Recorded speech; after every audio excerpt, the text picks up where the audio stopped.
La pièce était silencieuse, sauf pour la manière dont elle le regardait. Pas de cris, pas de larmes, juste un regard calme et fixe qui faisait se tortiller l'homme en face d'elle sur sa chaise. Il l'avait déjà vu pleurer. Il l'avait vu supplier, s'excuser pour des choses qui n'étaient pas de sa faute, voire prendre la responsabilité de ses propres trahisons. Mais cette fois, il n'y avait rien. Pas de colère à combattre, pas de culpabilité à manipuler, pas de faille dans ses yeux à exploiter. Carl Jung a écrit que c'était le moment le plus glaçant en psychologie humaine, l'instant où un véritable empathe cesse d'absorber votre douleur et commence à vous voir avec une clarté parfaite.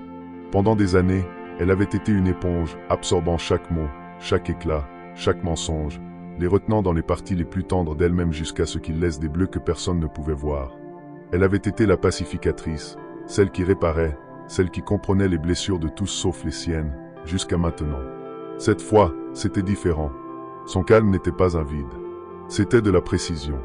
Chaque souvenir, chaque promesse brisée, chaque inflexion dans sa voix au fil des années avait été stockée, non pas dans la colère, mais dans une archive privée dont il ignorait l'existence. Elle avait appris la forme exacte de ses peurs, les failles de sa confiance, les angles morts de son armure, et maintenant elle le regardait comme un chirurgien regarde une radiographie. Pas pour détruire, mais pour extraire ce qui n'avait pas sa place. Jung a passé des décennies à étudier les personnes les plus susceptibles de devenir la proie émotionnelle de la société, et ce qui se passait le jour où elle devenait plus froide et plus dangereuse que les prédateurs qui se nourrissaient d'elle. Il appelait cela une transformation psychologique si complète qu'elle changeait définitivement la manière dont une personne voyait le monde et elle-même. Aujourd'hui, nous allons décortiquer exactement ce qui se passe dans cette transformation, les étapes, les déclencheurs, et pourquoi un empathe froid n'est pas seulement immunisé contre la manipulation, mais souvent un pas devant le manipulateur. Si vous avez déjà eu l'impression de voir plus que vous ne devriez, vous réaliserez peut-être à la fin de ce texte que vous êtes plus proche de cette transformation que vous ne le pensez. Pendant longtemps, l'image culturelle d'un empathe a été presque douloureusement prévisible, toujours généreux, inoffensif à l'excès, fragile d'une manière qui exige protection plutôt que respect, le gentil du groupe, le pacificateur dans la famille, l'ami qui reste éveillé toute la nuit à écouter, même quand son propre monde s'effondre. C'est la version de vous que le monde loue, mais seulement quand cela lui convient. Car ce stéréotype, aussi réconfortant qu'il puisse paraître, est aussi un piège. C'est un rôle écrit par ceux qui profitent de votre silence, une narration qui vous pousse à donner votre énergie sans rien demander en retour. Et quelque part en chemin, on attend de vous que vous croyez qu'être un bon empathe, c'est être toujours disponible, toujours indulgent, toujours exploitable. Carl Jung avait une vision différente. Dans ses travaux sur la sensibilité, la projection et l'individuation, il notait que les individus très sensibles agissaient souvent comme des miroirs inconscients pour ceux qui les entouraient. Vous captez non seulement les humeurs, mais aussi les intentions, pas seulement les mots, mais les tensions sous-jacentes. Pour Jung, ce n'était pas une faiblesse. C'était une perception avancée, une forme d'évolution de la conscience qui, dans les bonnes conditions, pouvait devenir l'une des forces psychologiques les plus redoutables qu'un être humain puisse posséder. Voici le paradoxe que presque personne ne vous dit. Les traits qui vous rendent vulnérable au début sont les mêmes qui, une fois intégrés, vous rendent intouchable. Votre sensibilité n'est pas l'opposé de la force. C'est le fondement d'une sorte de force que la plupart des gens ne comprendront jamais. Et c'est exactement pourquoi les prédateurs essaient de la réprimer avant que vous ne réalisiez sa valeur. Pensez Y, votre capacité à sentir les changements de ton avant qu'un mot ne soit prononcé, à lire les micro-expressions, à détecter le moment où l'histoire de quelqu'un change. Ce sont des compétences que les manipulateurs et les narcissiques savent pouvoir les démanteler si elles sont tournées vers l'extérieur plutôt que vers l'intérieur. Alors, ils vous apprennent à douter d'elles, à vous en excuser, à les qualifier d'exagération. Ils vous convainquent que votre radar émotionnel est un handicap, car si vous appreniez à lui faire confiance, vous les perceriez à jour. Et voici la vérité, beaucoup d'empathes passent des années dans ce brouillard, croyant au mythe de leur propre fragilité. Mais quand le brouillard se lève, quand vous voyez l'histoire pour ce qu'elle est, tout change. La personne qui pliait autrefois sous le poids des besoins des autres devient quelqu'un que personne n'ose manipuler deux fois.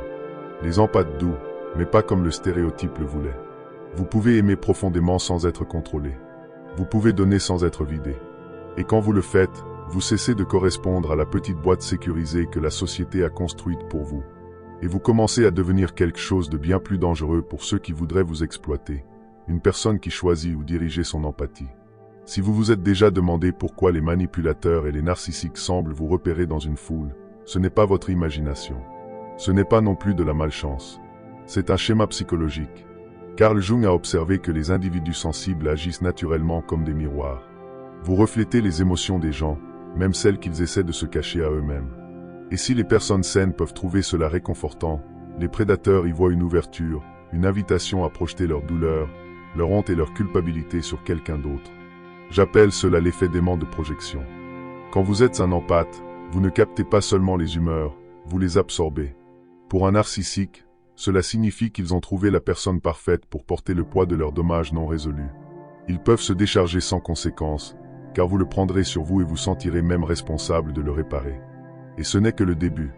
Une fois qu'un prédateur sait que vous absorberez son chaos, il commence à utiliser des mécanismes psychologiques pour vous maintenir en place, le gaslighting, l'érosion lente de votre réalité. Il nie ce qui s'est passé, déforme vos mots, plante des graines de doute jusqu'à ce que vous remettiez en question votre propre perception. Pour un empathe habitué à douter de ses sentiments, c'est particulièrement efficace. La culpabilisation, manipulée pour vous faire sentir responsable de leur comportement. Si tu tenais vraiment à moi, tu ne me mettrais pas en colère. Après tout ce que j'ai traversé, comment peux-tu m'abandonner? Cela redéfinit vos limites comme de la cruauté. Le travail émotionnel ou la taxation, exigeant constamment de vous que vous gériez leurs humeurs, anticipiez leurs besoins, apaisiez leurs insécurités, souvent au détriment de votre propre bien-être. Peut-être l'avez-vous vécu de manière subtile, l'ami qui appelle toujours en crise mais disparaît quand vous avez besoin d'aide, le partenaire qui explose de colère puis blâme le stress ou un traumatisme d'enfance, et vous lui pardonnez encore, le membre de la famille qui joue si bien la victime que vous ravalez votre frustration pour maintenir la paix. Voici la chose, les prédateurs ne tombent pas par hasard sur la vie des empathes. Ils les recherchent, car ils sentent la différence entre quelqu'un qui résistera et quelqu'un qui absorbera. Et tant que cette dynamique n'est pas brisée, elle se répète encore et encore. Mais voici ce qu'ils ne voient pas venir, chaque mot qu'ils ont dit, chaque manipulation qu'ils ont utilisée, chaque incohérence qu'ils ont essayé d'enterrer, vous l'avez remarqué, vous l'avez stocké. Et un jour, cette archive mentale deviendra la chose qui renversera complètement le jeu. Car il y a un moment, le tournant, où l'empathe cesse d'utiliser sa sensibilité pour maintenir la paix et commence à l'utiliser pour voir la vérité. C'est le moment que les prédateurs craignent le plus. La trahison ne brise pas seulement la confiance. Elle réorganise toute votre perception de la réalité. Pour la plupart des empathes, l'érosion commence bien avant le point de rupture. Vous voyez les petites incohérences. Vous ressentez les changements de ton, les pauses qui cachent quelque chose d'inexprimé. Mais vous choisissez l'espoir plutôt que la certitude. Vous vous dites que l'amour signifie donner le bénéfice du doute encore et encore. Et puis un jour, il n'y a plus de place pour le doute. Pour Jung, la trahison était le catalyseur universel dans la transformation de chaque empathe, le moment où la perception l'emportait enfin sur l'espoir. Pas une petite offense, pas une dispute mesquine, mais une rupture si profonde qu'elle forçait le psychisme à confronter son propre ombre. Parfois, c'était la découverte d'une infidélité. Parfois une tromperie financière, parfois une double vie cachée. Quel que soit le déclencheur, il portait la même réalisation dévastatrice. Je l'avais vu venir et je l'ai ignoré. C'est le moment où tout en vous change. La première chose à disparaître est le bruit émotionnel. Le cœur, qui battait à tout rompre à chaque conflit, ralentit. Le flot de sentiments qui brouillait chaque pensée se retire soudainement, laissant l'esprit étrangement clair. Vous remarquez les détails, la façon dont leur voix se tend sur certains mots, la manière dont leurs yeux s'échappent quand vous parlez, la façon dont leur respiration change lorsque vous touchez un point sensible. C'est comme si quelqu'un avait pris une lentille que vous portiez toute votre vie et l'avait enfin mise au point. Ce que vous ressentez n'est pas de la rage, ni de la tristesse. C'est de la précision. Et c'est ce qui rend cela si dangereux. Jung décrivait cela comme une confrontation avec l'ombre, le moment où une personne cesse de nier les parties d'elle-même qu'on lui a appris à cacher. Pour l'empathe, cette ombre n'est pas de la malveillance. C'est l'intelligence qu'on leur a dit être de la suranalyse. C'est l'intuition qu'on leur a dit être trop sensible. C'est la force qu'on leur a dit être égoïste. Dans l'événement de clarté, toutes ces qualités refoulées se manifestent d'un coup, et pour la première fois, elles travaillent ensemble. Les prédateurs s'attendent au chaos. Ils s'attendent à ce que vous plairiez, criez, suppliez. Ils sont préparés pour une guerre émotionnelle. C'est le champ de bataille qu'ils maîtrisent le mieux. Ce à quoi ils ne sont pas préparés, c'est votre silence. C'est ce calme qui les rend nerveux, car dans ce calme, ils réalisent que vous avez été attentif tout ce temps. Jung écrivait que dans cet état, l'esprit de l'empathe fonctionne comme une salle de guerre d'un stratège. Les années d'observation stockées ne sont plus des souvenirs passifs. Elles deviennent une carte. Et avec cette carte, l'empathe peut naviguer chaque interaction avec une précision chirurgicale. Ce n'est pas de la vengeance. Ce n'est pas de la cruauté. C'est la fin de l'auto-illusion. Une fois que vous avez franchi ce seuil, il n'y a pas de retour en arrière vers la version de vous qui tolérait l'intolérable. Vous avez vu trop de choses. Vous avez senti la différence entre vivre dans le brouillard et voir avec clarté. Et une fois que vous connaissez cette sensation, vous ne pouvez pas l'oublier. Jung croyait que cette transformation était irréversible. Non pas parce que l'empathe devient endurci, mais parce qu'il fait enfin confiance à sa propre perception. À partir de ce moment, la manipulation perd son pouvoir. La culpabilité cesse d'être une laisse. Et le narcissique qui prospérait autrefois sur votre complaisance se retrouve exposé sans que vous ayez besoin d'élever la voix. Si vous avez déjà atteint ce moment où la vérité est devenue plus forte que votre espoir, vous savez exactement de quoi je parle. Écrivez-le dans les commentaires. J'ai eu mon événement de clarté. Car dans la prochaine section, nous allons lever le voile sur ce qui se passe après ce moment, lorsque l'empathe passe d'absorbeur à stratège, et pourquoi c'est la partie que chaque manipulateur craint le plus. Quand la plupart des gens pensent à l'empathie, ils imaginent l'intuition, un mystérieux sixième sens, un sentiment instinctif inexplicable. Mais pour l'empathe froid, ce n'est pas de la magie. C'est de la mémoire. C'est des données. Bien avant l'événement de clarté, un empathe collecte déjà des informations. Chaque soupir, chaque pause, chaque changement de ton, chaque fois que les mots de quelqu'un ne correspondent pas à son langage corporel, tout est stocké. Pas consciemment, pas comme un détective avec un carnet, mais discrètement, en arrière-plan de la vie quotidienne. Au fil des années, cela forme une archive vivante, un catalogue d'expressions microfaciales, de schémas de discours, de déclencheurs émotionnels et d'incohérences comportementales. La plupart du temps, cette archive reste dormante. Les empathes ne l'utilisent pas car ils sont occupés à absorber, à lisser les bords, à maintenir la paix, à protéger le confort des autres au détriment de leur propre clarté. La trahison change cela. Quand l'archive s'ouvre, le moment de la trahison ne brise pas seulement la confiance. Il actionne un interrupteur. Tous les moments que vous avez écartés, tous les mensonges que vous avez avalés, tous les instincts que vous vous êtes convaincu d'ignorer, ils remontent à la surface dans un ordre parfait. Vous n'avez pas à chercher les preuves. Elles sont déjà là, chaque fois qu'ils ont détourné la faute, chaque conversation où ils ont oublié ce qu'ils avaient dit avant, chaque fois que leur sourire est arrivé une fraction de seconde trop tard. Ce n'est pas la rage qui vous pousse maintenant. C'est la reconnaissance. Voici où l'empathe froid se distingue du stéréotype. Une personne réactive crie ses accusations, alimentée par la douleur et l'adrénaline. Le manipulateur peut rejeter cela comme une surréaction émotionnelle et garder l'avantage. Mais l'empathe froid ne réagit pas. Il présente. La différence est dévastatrice. Au lieu du chaos émotionnel, il parle avec une précision chirurgicale. Ce jour-là, tu as dit ceci, mais 2 semaines plus tôt, tu as dit le contraire. Et voici ce que tu as fait juste après. C'est le genre de précision qui ne laisse aucune place au déni, car il ne s'agit plus de sentiments. Il s'agit de faits. Carl Jung y voyait non pas de la vindicte, mais de l'intégration. À son avis, le don de sensibilité de l'empathe, combiné à ses données observationnelles stockées, créait ce qu'il appelait une perception complète. Une fois qu'il cessait d'utiliser cette perception pour excuser le comportement des autres, il pouvait l'utiliser pour l'exposer calmement, clairement, sans besoin d'escalade émotionnelle. Et c'est exactement ce qui rend l'empathe froid plus dangereux que le narcissique. Ils ont maîtrisé le jeu du narcissique, mais sans les angles morts de l'ego ou la soif de contrôle. Le narcissique manipule dans l'instant. L'empathe froid a suivi toute la chronologie. Si vous avez déjà senti que vous saviez quand quelqu'un mentait ou que vous vous souveniez de détails que d'autres négligent, voici la vérité. Vous n'êtes pas paranoïaque, vous n'êtes pas trop sensible. Vous êtes perspicace. Vous avez collecté ces informations pendant des années. Vous ne les avez simplement pas encore utilisées stratégiquement. Et quand vous le ferez, ce sera le moment où la dynamique changera pour toujours. Quand Carl Jung parlait d'individuation, il décrivait cela comme le processus de devenir entier, d'intégrer les parties cachées ou niées de soi dans une conscience éveillée. Pour l'empathe froid, ce processus suit une séquence très spécifique. Et une fois que vous comprenez ces étapes, vous verrez pourquoi leur transformation est permanente et pourquoi elle les rend plus dangereux pour les manipulateurs que quiconque. J'appelle cela le modèle d'intégration de l'empathe froid. Et il se déroule en 3 étapes. Étape 1, reconnaissance, identifier l'ombre. Avant l'événement de clarté, la plupart des empathes vivent divisés en 2. À la surface, ils montrent de la gentillesse, de la patience et de la compassion. En dessous, ils portent des traits qu'on leur a appris à enfouir. La colère, l'intelligence, le discernement et le droit de poser des limites. La reconnaissance commence au moment où ils cessent de considérer ces qualités comme des défauts. Cela commence souvent par de petites choses, Remarquez comment vous repassez des conversations dans votre tête et réalisez les manipulations subtiles que vous avez ignorées à l'époque.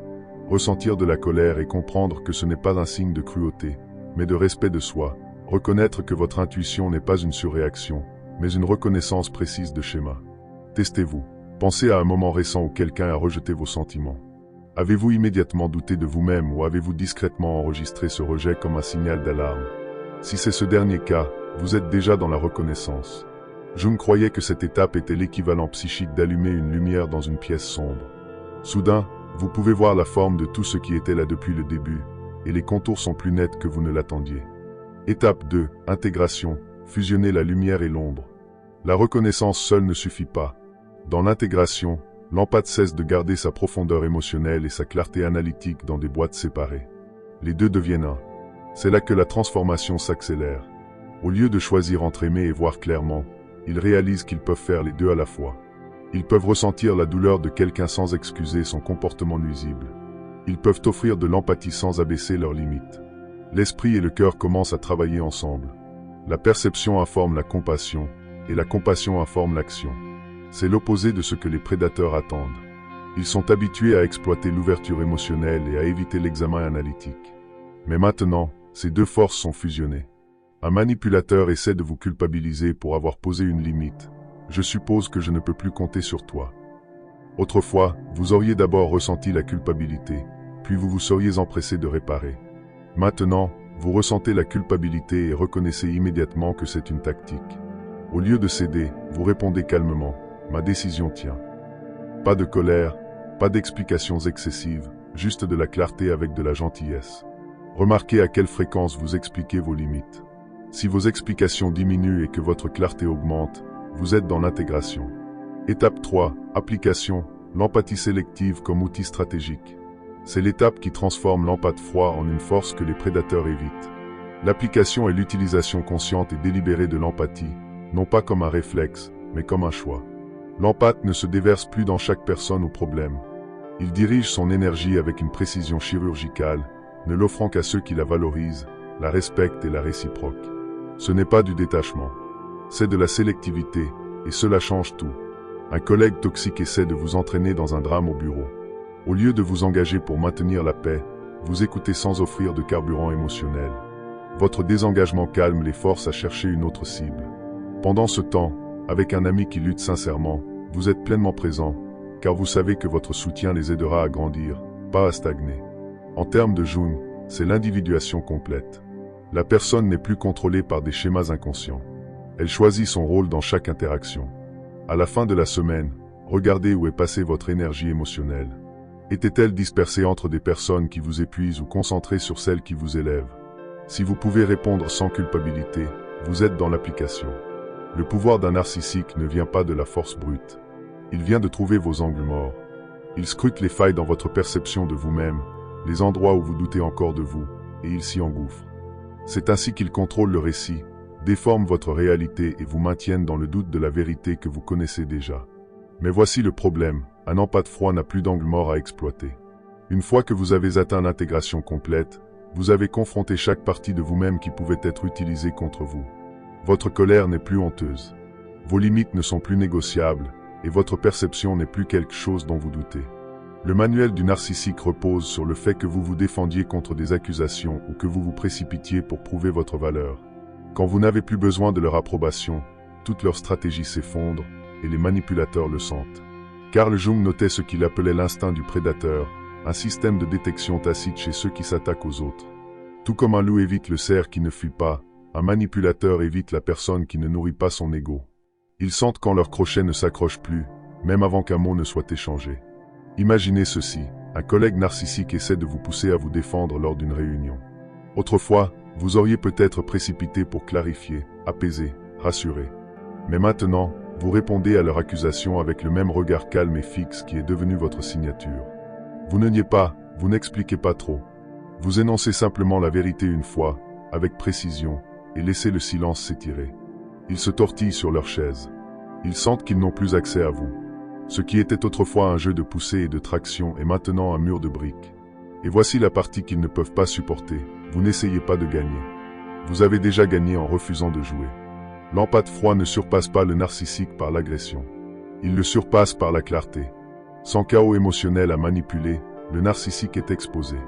Chaque tactique, culpabilité, flatterie, intimidation en tombe à plat face à quelqu'un qui voit à travers en temps réel. Et la partie la plus déconcertante pour le narcissique, le calme de l'empathe froid. Les prédateurs s'attendent à de la résistance. Ils sont préparés pour la colère, les larmes, les marchandages désespérés. Ils ne sont pas préparés pour le genre de calme qui vient de savoir qu'on ne peut pas vous atteindre. C'est pourquoi l'empathe froid est plus dangereux que le narcissique. Le pouvoir du narcissique est réactif. Il n'existe que lorsque quelqu'un mord à l'hameçon. Le pouvoir de l'empathe froid est autoportant. Il n'a pas besoin de validation et il n'exige pas que l'autre personne change. Il est simplement là, une présence inébranlable qui transforme l'instinct du prédateur en évitement. Une fois que vous avez atteint ce point, vous remarquerez le changement. Les personnes qui testaient vos limites cessent d'essayer. Celles qui prospéraient sur votre complaisance s'éloignent. Et celles qui respectent vos limites restent, car maintenant votre empathie n'est plus une ressource à exploiter. C'est un don que vous choisissez d'offrir. Carl Jung admirait la transformation de l'empathe intégrée, mais il la craignait aussi. Non pas parce qu'il devenait cruel, mais parce que le pouvoir qu'il déverrouillait pouvait si facilement être tourné dans la mauvaise direction. Quand un empathe atteint l'intégration complète, il acquiert une sorte de vision psychologique que la plupart des gens n'expérimenteront jamais. Il peut lire les intentions d'une personne en quelques secondes. Il peut sentir les points de pression émotionnelle sans poser une seule question.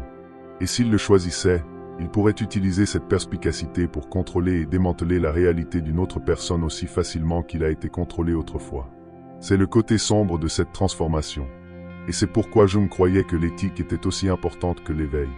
Car la même clarté qui peut guérir peut aussi détruire.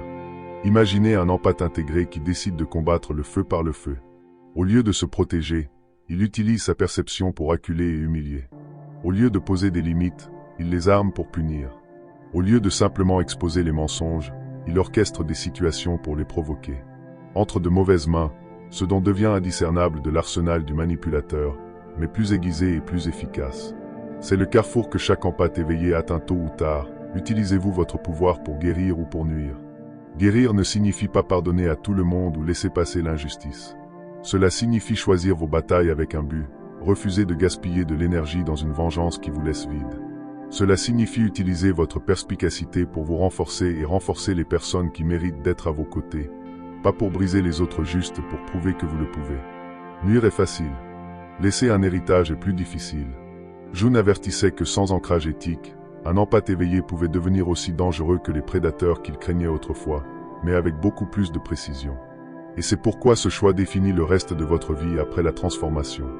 Car le chemin que vous choisissez ne vous façonne pas seulement, il se répercute dans vos relations, votre communauté, même la prochaine génération de votre famille.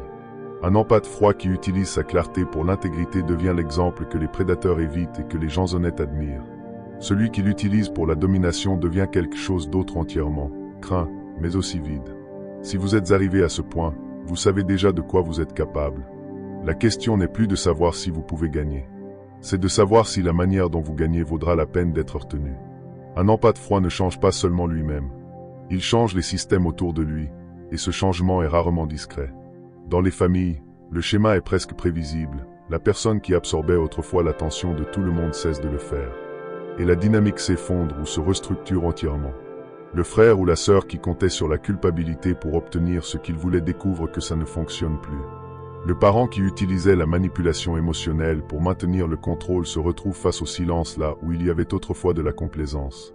La famille a deux options, évoluer vers des interactions plus saines ou se fracturer sous le poids de la vérité non adressée. Dans les lieux de travail, la transformation est tout aussi perturbatrice. La politique de bureau prospère sur l'inexprimé, les demi-vérités, les alliances et les courants souterrains qui maintiennent certaines personnes au pouvoir. Mais quand un empathe froid refuse de jouer, cela force les autres à révéler leurs intentions ouvertement. Le manipulateur, qui manœuvrait autrefois dans l'ombre, trouve ses tactiques inefficaces. Les projets deviennent plus propres, les conversations deviennent plus directes. Et même si certains le ressentent, d'autres commencent discrètement à imiter cette même clarté. Les communautés le ressentent aussi. Même sans savoir pourquoi, la présence d'un empathe froid change la température d'une pièce. Les personnes qui agissent avec intégrité se sentent plus en sécurité, car elles savent qu'elles ne seront pas sapées dans l'ombre.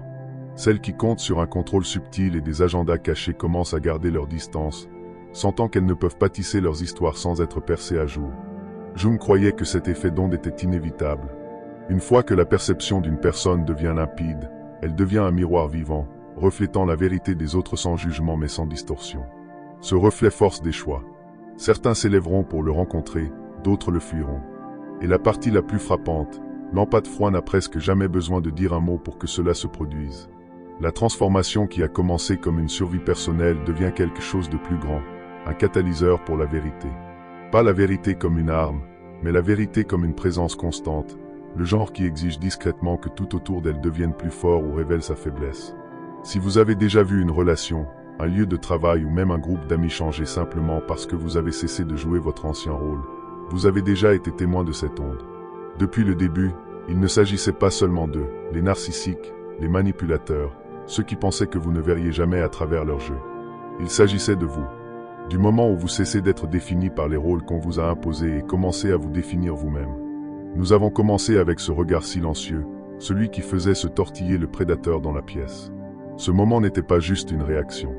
C'était la naissance de quelque chose de différent, quelque chose d'inébranlable. Mais voici la question qui compte maintenant.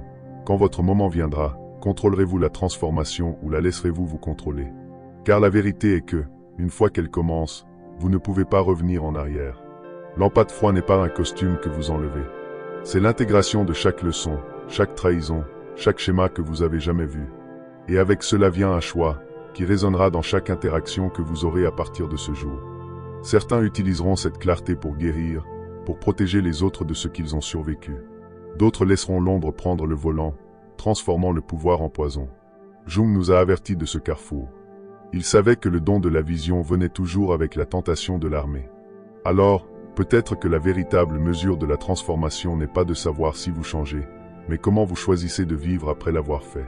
Si vous êtes arrivé aussi loin dans cette conversation, cela signifie que vous voyez déjà plus que la plupart. Dites-le à voix haute. Écrivez-le dans les commentaires pour que cela devienne réel. Je vois tout. Je choisis où regarder. Et si cela a touché quelque chose de profond en vous, restez dans le cercle. Pas parce que je l'ai demandé, mais parce que c'est là que les gens qui voient à travers le bruit se retrouvent. Plus nous sommes nombreux, plus il devient difficile pour les anciens jeux de survivre. La transformation arrive. Peut-être pour vous, peut-être pour quelqu'un que vous aimez. Quand elle viendra, soyez prêts à choisir.